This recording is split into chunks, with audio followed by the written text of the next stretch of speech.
No. तो शुरू शुरू कर सकता हूँ सर मैं अभी स्टार्ट।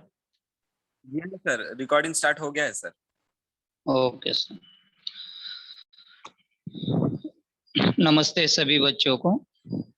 मैं पंतनगर हिंदी माध्यमिक शाला घाटकोपर से श्री शरद कोहली। आज जो ज्योग्राफी के पीरियड के संदर्भ में टॉपिक में अपना जो टॉपिक जो दिया गया है, ये टॉपिक में हमें बहुत सी इम्पोर्टेंट ऐसी हार्डली चीजें आपको देखने के लिए मिलेगी, या अपने माइंड में ऐसा एक क्वेश्चन मार्क्स जो है वो तैयार होगा। क्योंकि हम जनरली बहुत सी चीजें सुनते हैं, सिर्फ सुने हैं, लेकिन किस तरह का होता है या वास्तविकता में वो चीजें हमने देखी नहीं है। हम उन चीजों से सिर्फ एक दूसरे से जानकारी हासिल करके या जानकारी प्राप्त करके हमने ये किया है। तो इसमें आज जो टॉपिक है वो टॉपिक जो हमें दिया गया है, वो पिछले हमने इसमें बाष्पीभवन के संदर्भ में बहुत सी चीजें बताई गई थी आपको। वैसे ही इसमें भी, ये टॉपिक में भी आपको जो मृत समुद्र होता है, इसके बारे में हम आज के टॉपिक में जानकारी लेने वाले हैं। तो सभी बच्चों से मेरी एक रिक्वेस्ट है, सभी के पास किताब होगा तो आप जरूर अपने पास रखिए, क्योंकि ऐसी कुछ चीजें हैं जो आपने आप किताब में से और चीजें आप देख सकते हैं। तो आपको मृत समुद्र ये जो टॉपिक है आज के डे में, तो हमारे मन में सवाल आते हैं कि सागर और महासागर, इन दोनों में क्या अंतर होता है, ये समुद्र क्या होता है, ये ऐसे सवाल हमारे मन में रहते हैं। तो सागर और महासागर में क्या अंतर होता है, सागर छोटा होता है या बड़ा होता है, या महासागर छोटा होता है, या ये सवाल हमारे माइंड में क्वेश्चन मार्क्स करता है। तो इससे पहले मैं आपको मृत समुद्र के बारे में जानकारी देने से पहले मैं आपको सागर और महासागर के अंतर के बारे में आपको कुछ बात बताना चाह रहा हूँ। महासागर और सागर सागर से कई ज्यादा गहरे होते हैं। महासागर सागरों से ही कहीं ज्यादा गहरे होते हैं। सागर की गहराई नापी जा सकती है। हम दोनों में जो अंतर देखते हैं कि सागर जो होता है उनकी गहराई जो होती है, डीपली जो होती है, वो हम क्या कर सकते हैं, नाप सकते हैं। जबकि हम महासागर के बारे में जानकारी लेंगे तो गहराई उनकी नापी नहीं जा सकती है, या नापना बहुत ही मुश्किल होता है। अंतर यह है दोनों में कि सागर की जो गहराई होती है वो हम मैपिंग की जा सकती है, हाइड्रोमीटर से हो, अपने रेफ्रिक्रोमीटर से हो, या कोई भी और चीज यंत्रों से हो। तो ये जो मापी जाने वाली चीजें हैं, ये सागर की मापी जा सकती है, लेकिन महासागर की नापना बहुत ही मुश्किल होता है। ये दोनों में अंतर है। मतलब महासागर ये जो होता है क्या है, वो बड़ा होता है, और सागर जो होता है वो छोटा होता है। अभी अपने भारत देश में नहीं बल्कि पूरे विश्व में, पूरे पृथ्वी के स्तर पर कितने महासागर अपने यहाँ पर हैं। तो आपको ऐसा सवाल माइंड में आ जाएगा कि कोई बताएगा 4, कोई बताएगा 6, कोई बताएगा 7। तो टोटल अपने जो महत्वपूर्ण महासागर है वो है 5 महासागर है। जो पहला है प्रशांत महासागर, दूसरा अटलांटिक महासागर, तीसरा है हिंद महासागर, चौथा है अंटार्कटिक महासागर, और पांचवा जो है वो आर्कटिक महासागर। मतलब है कि यहाँ पर 5 महासागरों में, वैसे 4 महत्वपूर्ण महासागर गिने जाते हैं पूरे विश्व में, लेकिन उसमें पांचवा जो आर्कटिक महासागर है, ये छोटा, सबसे छोटा महासागर के नाम से जाना जाता है। और सबसे बड़ा महासागर चंद महासागर, ये बहुत ही पुराना महासागर है, जो अमेरिका और एशिया में आपको जोड़ने का काम करता है पूरे इसको। तो यहाँ पर जो समुद्री के बारे में या समुद्र के बारे में, मृत समुद्र के और जीवित समुद्र के बारे में हम जो जानकारी आज लेने जा रहे हैं, हमारा जो टॉपिक हमें मेन दिया गया है उसके संदर्भ में। तो यहाँ पर आप पहली स्लाइड में आप देख सकते हैं कि इस मृत समुद्र क्या होता है। तो यहाँ पर मृत समुद्र में, इस समुद्र का नाम ही वहां के स्थितियों की कल्पना दे सकता है। मतलब मृत समुद्र किस तरह का होता है, इसकी कल्पना हम वास्तविकता में जब देखा जाए तभी हमें इसका एहसास हो सकता है। जैसे इसराइल और जॉर्डन, इसराइल और जॉर्डन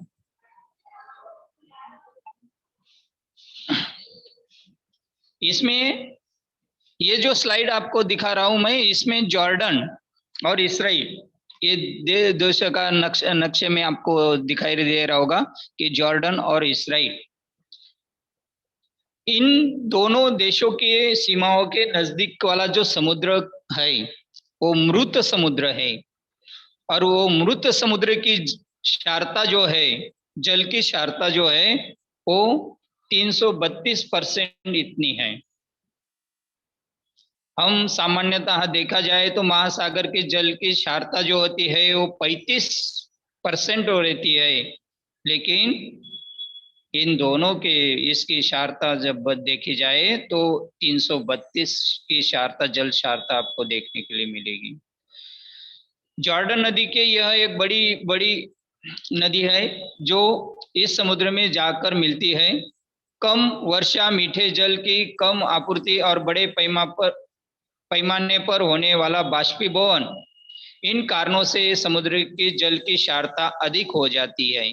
मतलब है कि जो कम वर्षा वाले जो प्रदेश रहते हैं, वहाँ के जो नदियाँ होती है और मीठे जल की जो नदियाँ होती है, ये सब नदियाँ अपने ये समुद्र को जब मिलती है तो इनका बाष्पीभवन बहुत ही अधिक तेजी से होता है और इसी कारण से उनकी जो क्षारता होती है वो अधिक बढ़ जाती है। और कुछ एक कोशीय और ऐसे प्रदेशों में, मृत समुद्र के प्रदेशों में या मृत समुद्र में एक कोशीय जीवों के बारे में भी बताया जाता है। आपके मन में भी ऐसे सवाल आते होंगे कि ऐसे मृत समुद्र या किस तरह का होता होगा। ये वास्तविक हम कब देख सकते हैं, जब वास्तविक जॉर्डन के ये समुद्र के बीच में जो है, नदियों के बीच में है, इनको जो नदियां मिलती है, ये नदियां के मिलने वाले जो उनके अनेक प्रकार की जो मीठे जल, सॉल्टेड जो नदियां रहती है, पानी रहता है, जल रहता है, ये पानी ये एक दूसरे से जब घुल मिल जाता है तो ऐसे मृत समुद्र की क्या होते हैं, निर्मित होती है। और मृत समुद्र ऑलरेडी है जॉर्डन और इसराइल। इसमें जीव जंतु जो होते हैं, जो नदियों के द्वारा बहा के ये समुद्र में जब पहुंचते हैं, तो ये यहाँ का मृत समुद्र में जब ये पानी पहुंचता है तो ये यहाँ की सभी जीव जंतु क्या हो जाते हैं, नष्ट हो जाते हैं। इसका कारण क्या है कि क्षारता का जो प्रमाण है वो सबसे अधिक है।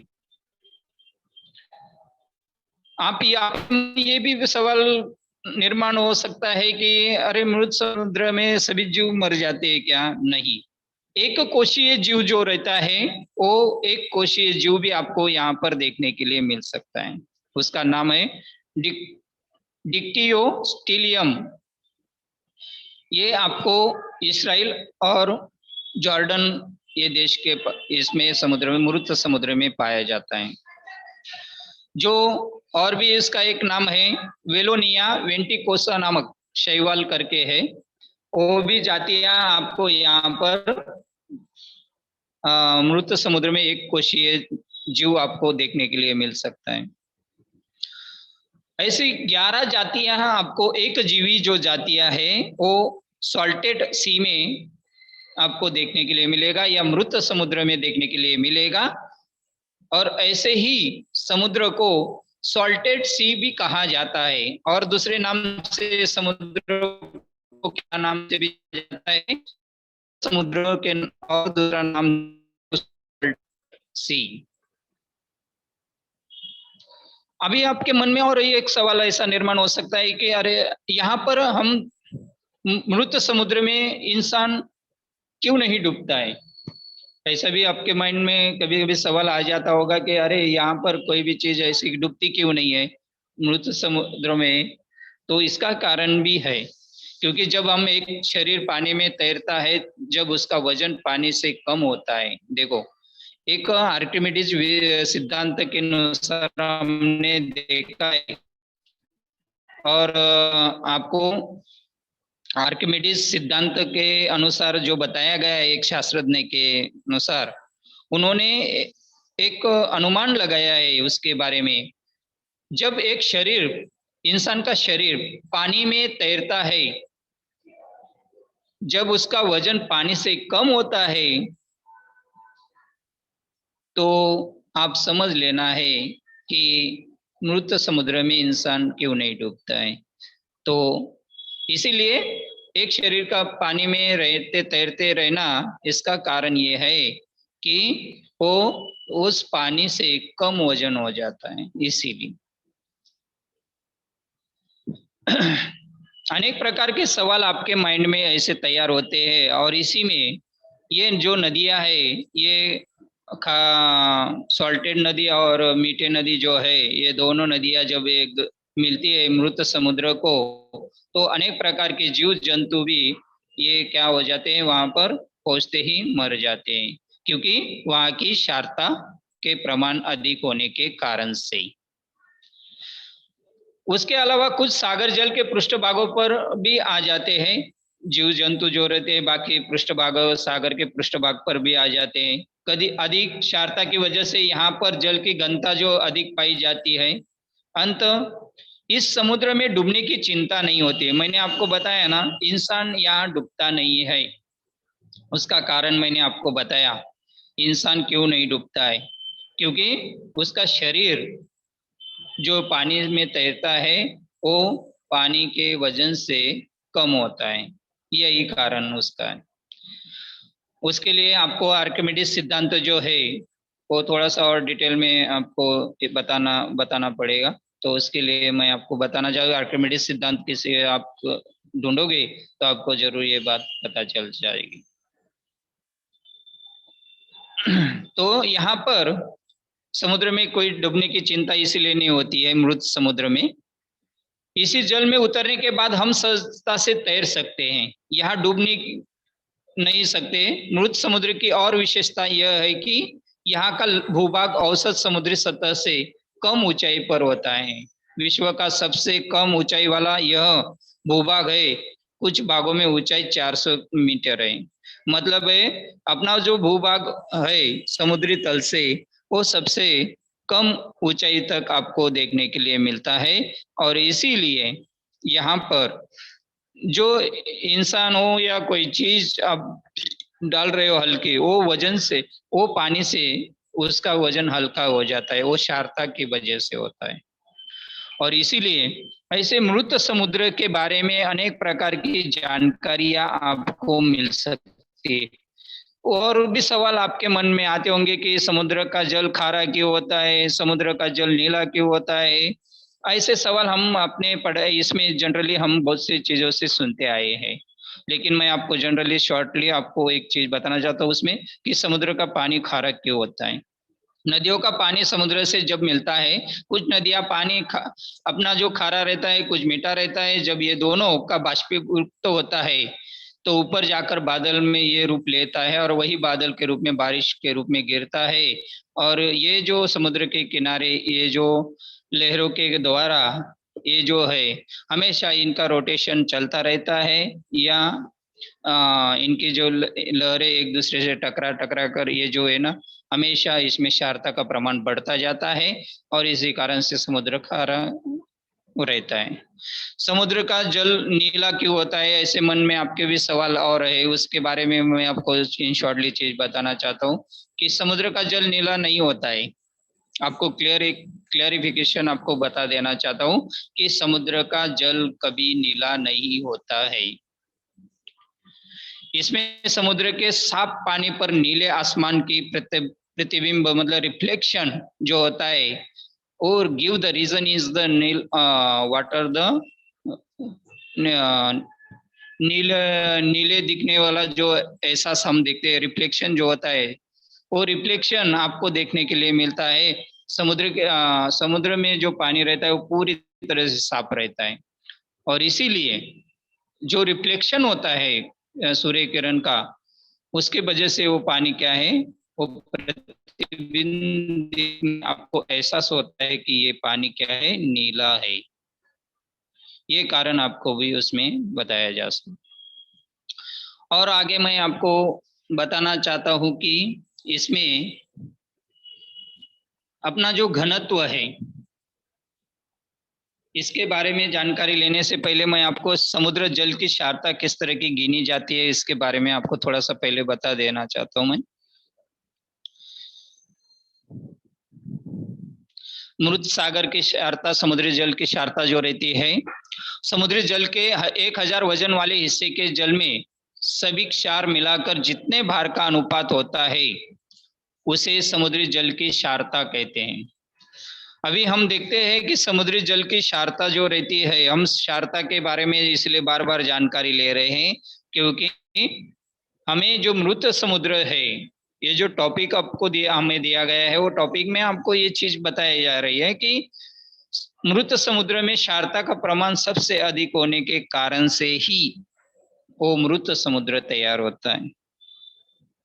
और ये कारण है कि उसकी परिभाषा जब हम देखते हैं, समुद्री जल क्षारता की परिभाषा जब देखी जाती है, तो आपको बताना चाहता हूं उसमें कि समुद्री जल के 1000 वजन वाले हिस्से के जल में सभी क्षार मिलाकर जितने भार का अनुपात होता है, उसे समुद्री जल की क्षारता कहा जाता है। मतलब है कि 1000 ग्राम जल ले लो, मतलब है 1 किलो जल में घुली क्षारता मात्रा 40 ग्राम होगी, तो जल की क्षारता प्रति 1000 40% ऐसा कहा जाता है।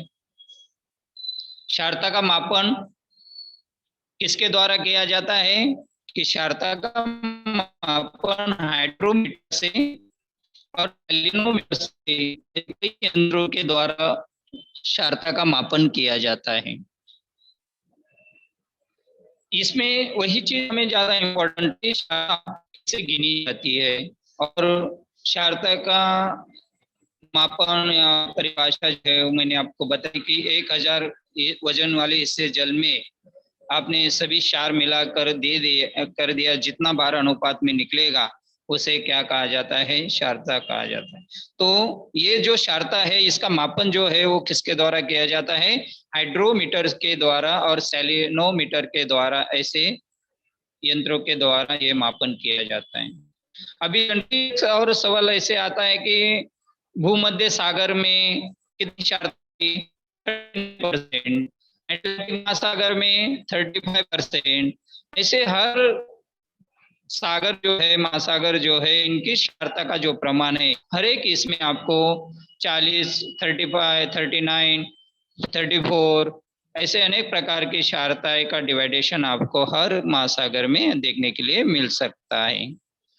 तो इसमें आगे हम बढ़ने से पहले ये जो पॉइंट था अपना मृत समुद्र, ये मेन मुख्य पॉइंट पर मैं आपको थोड़ा सा इसका विश्लेषण और शॉर्टली बताना चाह रहा हूँ कि मृत समुद्र जो होता है, वहां स्थिति देखकर ही हम इसका वास्तविकता प्रमाण लगा सकते हैं, क्योंकि उसकी क्षारता का प्रमाण वो 332 तक है, इसीलिए वहां हम अंदाजे से वो चीज को क्या करते हैं, अपने पॉइंट ऑफ व्यू से देख सकते हैं या बता सकते हैं। तो यहाँ पर हमें घनत्व के अभी नेक्स्ट पॉइंट पर जाना है। घनत्व घनत्व जो है, इसके बारे में जानकारी लेने से घनता, समुद्री जल के तापमान और क्षारता, ये दोनों गुणधर्म समुद्री जल के घनत्व को नियंत्रित करता है। दोनों समुद्री जल और तापमान का जो तापमान है और क्षारता जो है, ये दोनों गुणधर्म पर घनत्व का क्या किया जाता है, नियंत्रित किया जाता है। अर्थात कि तापमान कम हुआ तो जल का घनत्व बढ़ेगा, तापमान कम हुआ तो जल का घनत्व बढ़ेगा। इसमें घनत्व का एक आपको ये बताएगा, सूत्र बताया गया है कि किसी पदार्थ की इकाई आयतन में निहित द्रव्यमान इसे P या D से निरूपित करते हैं। मतलब P यह एक ग्रीक अक्षर है जिसका उच्चारण रो के समान होता है। यहाँ पर आपको घनत्व का एक जो सूत्र बताया गया है कि P या D से निरूपित किया जाता है कि किसी भी पदार्थ की आयतन में द्रव्यमान में कितना प्रमाण होता है। इसका जैसे हमने बताया, मैंने आपको, तापमान कम हुआ तो जल का घनत्व क्या होता है, बढ़ जाता है। वैसे ही घनत्व का देखा जाए तो ये जो आपको चित्र में दिखाई दी जा रही है उसमें आपको सिर्फ अंदाजा ये लगाना है कि यहाँ पर डिफरेंस क्या दिख रहा है आपको घनत्व के बारे में। किसका प्रमाण, पानी का प्रमाण ज्यादा दिख रहा है या आपको क्षारता का प्रमाण ज्यादा दिख रहा है, ये आपको पहले और दूसरी पिक्चर में आपको देखने के लिए मिलेगा। इसमें ठंडे का घनत्व अधिक होता है, वैसे ही अधिक क्षारता होने के कारण जल का घनत्व भी अधिक होता है। मतलब यहाँ आपको जल के जो ठंडे पानी का ये जो दिया गया है पिंक कलर में, आपको ये जो स्लाइड है ये घनत्व जो है ठंडे जल का घनत्व है। और ये जो है आपको घनत्व जो है तापमान में सेकेंड वाला।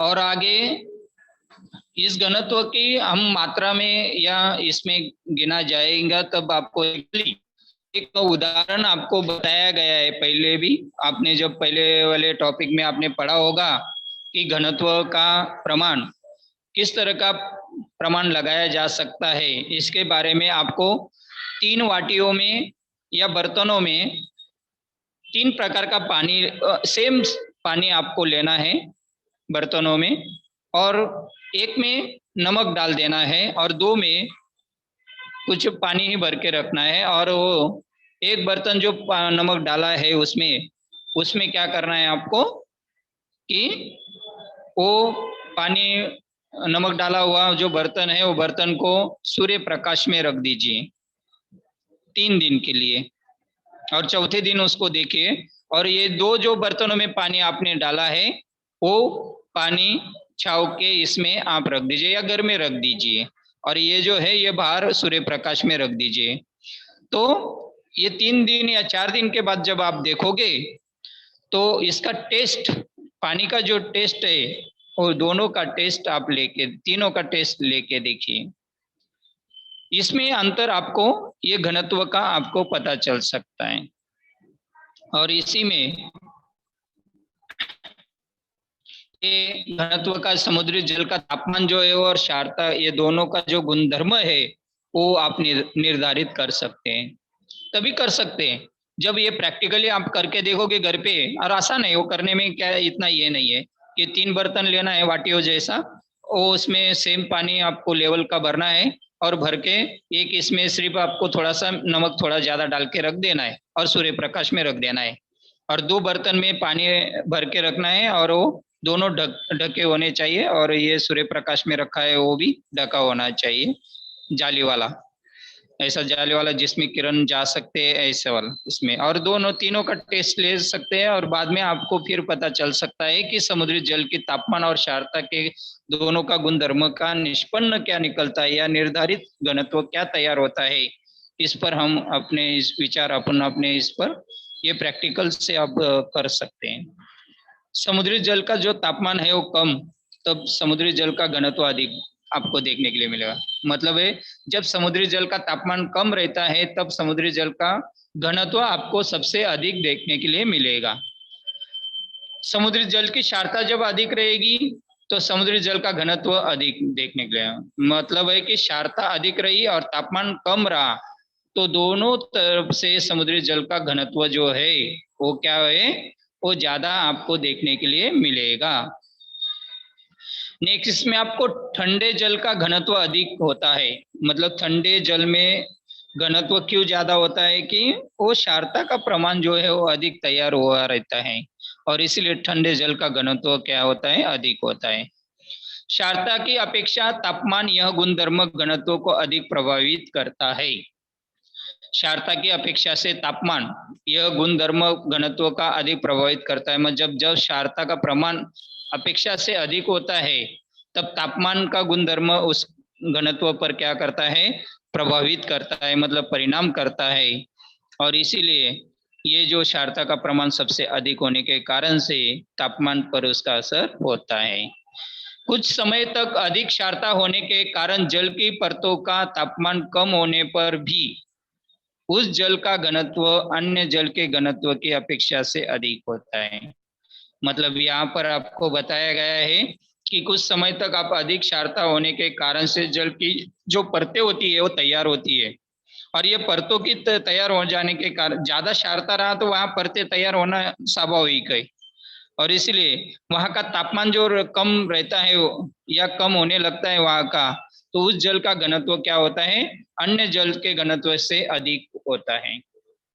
सिंपल सी बात है ये आप कि जहां पर ऐसे क्षारता की परतें तैयार होने लगती है वहां का तापमान जो रहता है वो कम होने लगता है, और वही से घनत्व का प्रमाण जो है जल का वो अपेक्षा से अधिक होना शुरू हो जाता है। ऐसी वो क्रिया होती है। क्षारता कम होने पर घनत्व कम होता है। जितना क्षारता आपकी बढ़ेगी उतना ही घनत्व बढ़ता जाएगा, और जितनी क्षारता कम होती जाएगी उतना घनत्व क्या होता जाएगा, कम होता जाएगा। तापमान कम होने पर घनत्व बढ़ता है, और तापमान जब आपका कम होता है तो घनत्व क्या है, वो बढ़ता है, ऑटोमेटिक है, वो तो क्रिया ही है कि सूर्य किरण कम पड़ेंगे तो मतलब तापमान कम रहेगा तो वहां का ठंडा वो मौसम तैयार होता है, इसलिए घनत्व ऑटोमेटिक हवा में हो, पानी में हो, और कोई भी और चीज में हो, तो वो घनत्व क्या होता है, बढ़ने लगता है। क्षारता का अधिक होने पर घनत्व अधिक होता है। ये तो मैंने आपको बताया इसके बारे में कि क्षारता और तापमान ये दोनों का जो है वो घनत्व अधिक बढ़ता ही है, परंतु क्षारता कम होने पर यदि तापमान कम होता है तो घनत्व बढ़ता है। परंतु क्षारता यहाँ पर थोड़ा सा आपको बताया गया है कि जब ये दोनों क्रियाएं जो है क्षारता और तापमान, ये जब कम और घनत्व अधिक होता है, क्षारता कम और तापमान भी कम, तो दोनों का घनत्व क्या है, बढ़ता है। इसीलिए तापमान और क्षारता का घनत्व पर पड़ने वाला प्रभाव 500 मीटर की गहराई पर विशेष रूप से दिखाई देता है। तापमान और क्षारता का घनत्व जब उन पर पड़ता है, प्रभाव पड़ता है, तो 500 मीटर की गहराई पर विशेष रूप से दिखाई देता है। मतलब जो उसमें गहराई या घनत्व तैयार होता है 500 मीटर से अधिक आपको घनत्व वहां पर ज्यादा प्राप्त देखने के लिए मिलेगा।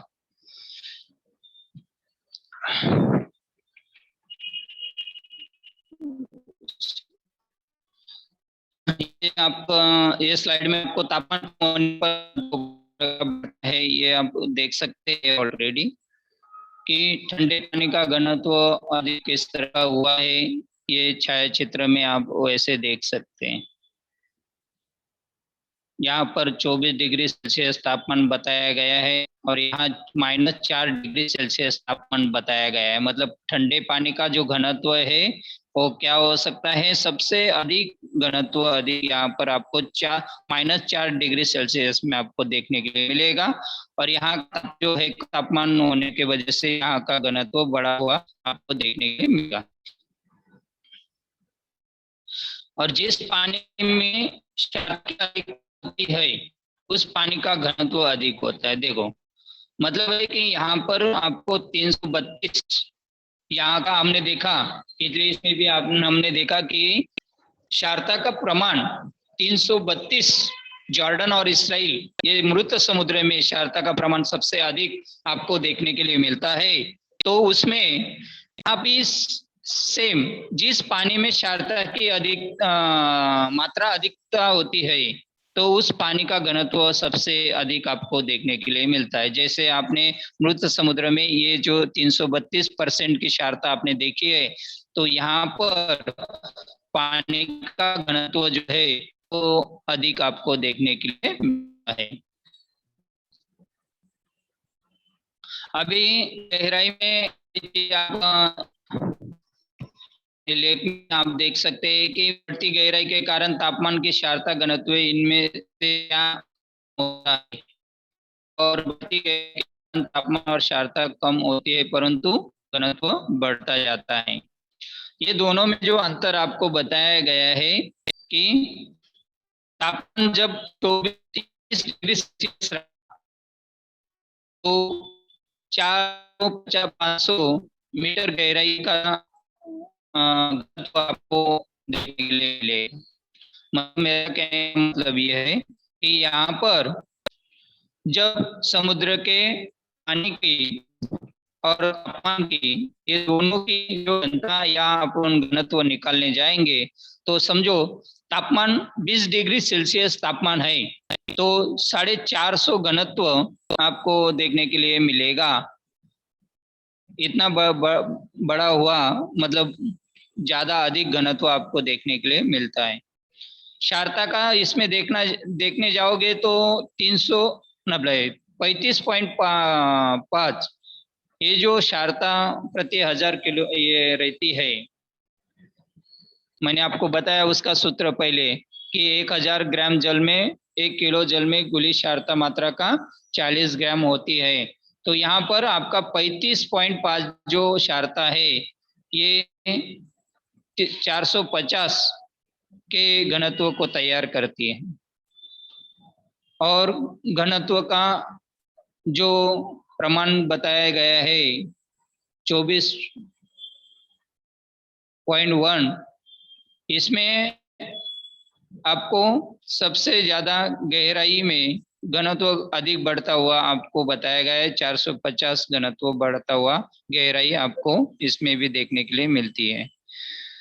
तो इस तरह के ये जो आपको पॉइंट दिए गए कि कितनी गहराई कितने बाद इन घटकों के बदलाव शून्यवत बनता है, मतलब -डिग्री सेल्सियस पर जब तक तापमान जाता है तो उसका घनत्व कितना ये रहेगा, शून्यवत रहेगा, इसके बारे में हम अंदाजा लगा सकते हैं।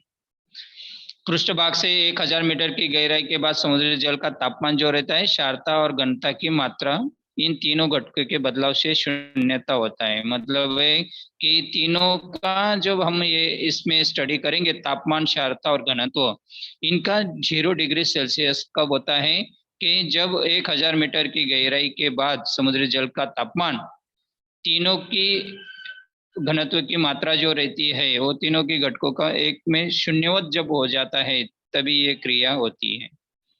और इसी में तापमान और क्षारता और घनत्व इन तीन घटकों का सहसंबंध अपने को स्पष्ट करते समय ये चीज को ध्यान में रखना है कि जब तापमान कम होता है तो घनत्व बढ़ता है, क्षारता कम होने पर घनत्व बढ़ता है, और क्षारता कम होने पर यदि तापमान कम होता है तो भी घनत्व बढ़ता है। मतलब घनता तीनों इसमें घनत्व बढ़ता है। इसका कारण यह है कि तापमान और क्षारता और तापमान ये तीनों का जो मिलाप है या संबंध है वो तीनों से घनत्व से आता है, और तीनों के इसमें घनत्व बढ़ता जाता है। और इसी कारण से क्या होता है, अपने को ऐसे कई सवालों का जवाब भी आप क्रिएट होते, सवाल तैयार होते हैं, लेकिन हमें इतना डीपली नहीं, लेकिन इन जनरली कोई चीज आपको पूछी गई कि तापमान और क्षारता इन तीनों घटकों का संबंध क्या है, तो हमें सरल सा जवाब आपका सभी का आना चाहिए कि तापमान जब कम होता है तो घनत्व बढ़ता है, क्षारता कम होती है तो घनत्व बढ़ता है, और दोनों क्षारता और कम और यदि तापमान कम, ये दोनों क्रिया जब होती है तो घनत्व और अधिक बढ़ता है। मतलब ये सूत्र आपको याद रखना जरूरी है। सहसंबंध हम जब स्पष्ट करेंगे या स्पष्टीकरण जब आपको क्षारता और तापमान के बारे में देना रहा तो उस समय आपको क्या है, ये घनत्व के बारे में कि तीनों जो मात्रा है इन तीनों की मात्रा में एक शून्यवत जब आ जाता है तो समान समांतर इनका क्या है, घटकों पर परिणाम होता है। तो ये चीजें जो है घनत्व के बारे में भी हमने देखा कि, और समुद्री जल की क्षारता के बारे में भी हमने देखा कि मृत समुद्र जो रहता है, हमारे मन में कई सवाल ऐसे तैयार होते हैं। मैंने आपको बढ़ती गहराई के कारण तापमान और क्षारता घनत्व में से क्या कम है, तो हमें हमारा उत्तर आना चाहिए उसमें कि जितनी बढ़ती घनता तापमान और क्षारता घनत्व रहता है शून्यवत उसका आंसर आना चाहिए। तो ऐसी चीजों का हमें ध्यान रखना है। हर सवाल का आपको ये जो पॉइंट है इसमें बहुत से ऐसे क्रिएट होने वाले सवाल है, लेकिन मैं आपको इतना बताना चाहता हूँ कि आज के टॉपिक में आपको ये जो मृत समुद्र के संदर्भ में मैंने आपको जानकारी दी कि मृत समुद्र इस तरह का तैयार होता है कि जो क्षारता का प्रमाण सबसे अधिक होता है, तो उस समय ऐसा मृत समुद्र के तैयार होना स्वाभाविक होता है। इसको चाहे तो इसके बारे में मैंने आपको और भी चीजें बताई है कि सागर और महासागर के बीच में क्या अंतर होता है, इसके बारे में भी मैंने आपको जानकारी दी है। उसकी परिभाषा भी आपको मैंने क्षारता की बताई है कि समुद्र जल के 1000 वजन वाले हिस्से में के जल में सभी क्षार मिलाकर जितने भार का अनुपात होता है उसे समुद्र जल की क्षारता कहा जाता है। तो ऐसे अनेक सवाल आपके मन में आते होंगे, तो भी हम उसे अपने इस पर स्तर पर क्या कर सकते हैं, सॉल्व कर सकते हैं। और इसमें घनत्व के बारे में मैंने आपको जो जानकारी दी है उसके और चीजें कुछ और सवाल माइंड में कंसेप्ट तैयार हो रही है कि इन तीनों घटकों का संबंध अपने से किस तरह का होता है, तापमान, क्षारता और घनत्व का। तापमान की क्षारता जो रहती है वो किस पर निर्भर करती है, घनत्व पर। क्योंकि निरीक्षण जब हम करेंगे तो हमें ये पता चल सकता है, ये जो मैंने आपको स्लाइड ओपन करके बताया है तापमान, क्षारता और घनत्व, ये तीनों घटकों का जब हम विचार या फर्क जानेंगे तो उसमें क्या है कि समुद्र की पृष्ठ से साधारण से 500 मीटर तक इसमें अंतर दिखाई देता है। ये 500 मीटर तक आपको अंतर दिखाई देता है। तो इसमें 500 मीटर स्लाइड वाला 2 मिनट है।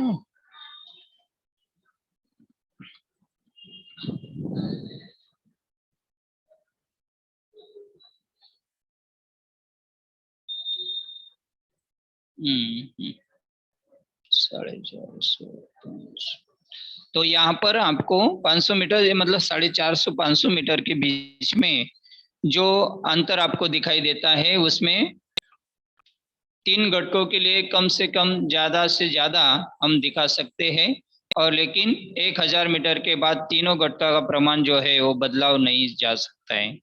मतलब है कि ये तीन घटक जो आपको बताए गए तापमान और क्षारता और घनत्व का, इसमें 1000 मीटर के बाद तीनों घटकों का प्रमाण हम बदल नहीं सकते हैं। ऐसे इस तरह का ये जो आपका पॉइंट थे वो मैंने क्लियर किया है। और किसी को कुछ सवाल पूछने हैं तो आप जरूर पूछ सकते हैं। जो पॉइंट आपको नहीं समझ में आएगा तो हम क्लियर करेंगे, ठीक है।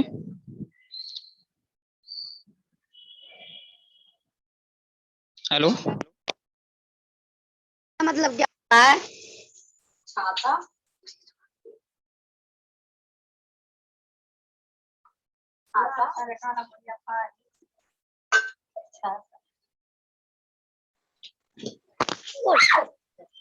Sir mic. हाँ सर 2 मिनिट, माइक डिस्कार्ड करावं लागेल वाटतं, रिवर्स।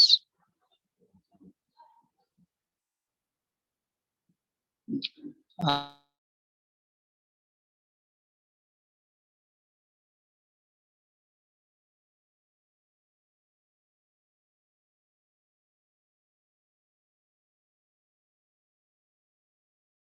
ओके सर, सभी बच्चों को अभी हमारा जो टॉपिक था वो टॉपिक अभी खत्म हुआ है, और नेक्स्ट पीरियड में जब ये कुछ रहेगा तो हम उसे कंटिन्यू करेंगे। सभी का धन्यवाद सभी बच्चों को। चलो मैं अभी अपना एंड करता हूँ सर। ओके सर, ठीक है। ओके।